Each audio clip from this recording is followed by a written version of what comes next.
La seule constante dans toute l'évolution que vous pouvez faire à titre personnel pour vous, pour changer le monde, c'est le changement.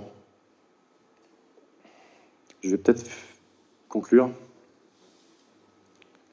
Alors, conclure par quelques petits trucs qui, pour moi, ont fait la différence, que j'ai envie de vous dire, parce que j'aurais bien aimé qu'on me les raconte un peu plus tôt, ou que je les comprenne. Des fois, on vous les raconte, on a raconté, que je ne les comprenais pas tout de suite. Donc, l'idée, si vous pouvez les comprendre plus rapidement que moi, vous devriez aller plus vite.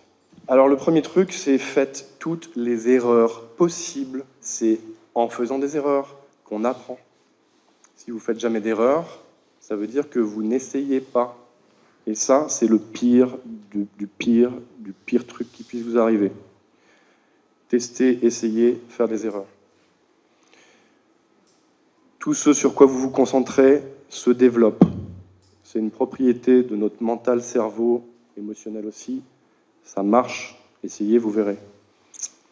Entourez-vous de personnes qui croient en votre idée. Hyper important. La communauté, vos amis, votre famille. Si votre famille ne croit pas en vous, arrêtez de leur parler de ce projet. Allez voir d'autres personnes qui vous soutiennent. Misez sur vous-même. Ça veut dire quoi? Ça veut dire que si vous avez des nœuds au cerveau, que vous avez besoin d'un psy, allez voir un psy, mettez un peu d'argent pour ça.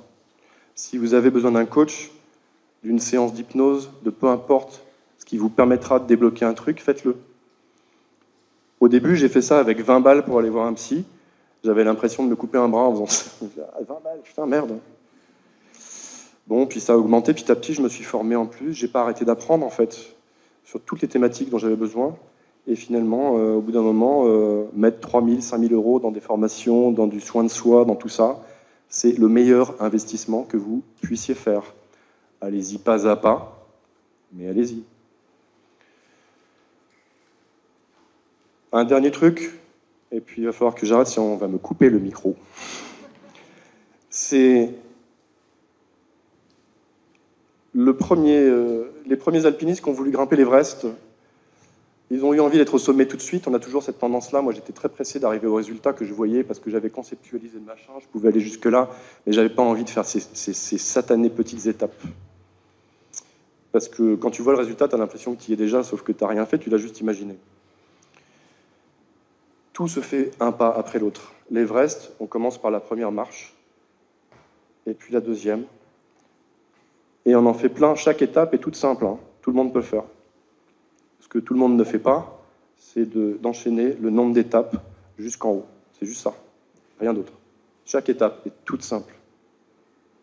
Il faut accepter ce truc-là, c'est tout. Et il y a un truc qui s'appelle l'effet cumulé. L'effet cumulé, il y a un bouquin là-dessus, c'est un bouquin de développement personnel qui est vachement intéressant. Enfin, moi, ça m'a fait un petit déclic il y a 2-3 ans. Je le savais, dès petit, on me disait « Vas-y, faire ton piano tous les jours, ça sert à rien de faire 3 heures le week-end et pas du tout la semaine. » Moi, je disais « Ouais. »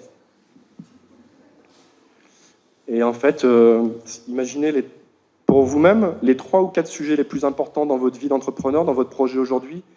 3 ou 4 sujets. Si vous mettiez 1 heure ou 2 par jour de chaque, un petit peu tous les jours, déjà, vous allez avoir une journée variée et vous aurez des effets de dingue au bout d'un moment parce que vous travaillez sur les 3 ou 4 trucs les plus importants pour vous. Et je vais m'arrêter là. Merci. Ce gars a une résilience de dingue. Tu peux nous donner les chiffres du nombre de chanvriers et de dentistes que vous accompagnez aujourd'hui? D'ailleurs, c'est assez marrant parce que on n'est pas du tout sur les mêmes prix que pour le russe. Et du coup le russe, j'ai dû avoir 4000 élèves qui sont passés par mes formations depuis 2014. Et le chanvrier, là, 150 000 balles en 1 an, avec les deux, enfin, chanvrier et dentiste, pas non plus déconner. On en a 30 de chaque. Donc, une vente pour les dentistes, c'est 5 000 euros. 5 000 euros, c'est pas pareil. Enfin, pour faire la même chose en russe, il faut pas mal d'élèves, quoi. Avec le SAV en plus, parce que c'est tous les élèves qui ont posé des questions et tout, alors que là, j'ai un dentiste. Puis en plus, il ne parle pas, donc comme ça, c'est... Et les chanvriers, une trentaine aussi. Là, ils en sont au moment de la récolte, donc sur notre groupe privé, il y a des photos de chanvre avec des fleurs et tout, c'est un truc de malade. Et ça fait un peu peur, parce qu'on se dit, faut peut-être pas que peut-être qu'on rappelle un peu la ligne légale, en fait, de temps en temps.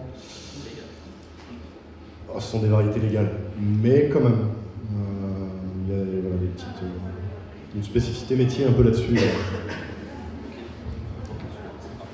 Oui, il marche un peu mieux. Donc c'est autant de dentistes qui économisent, qui font de l'écologie dans leur cabinet, autant de champs de chambre avec tous les bénéfices de tout cela qui se sont implantés. Comme vous l'avez vu, essayez, testez.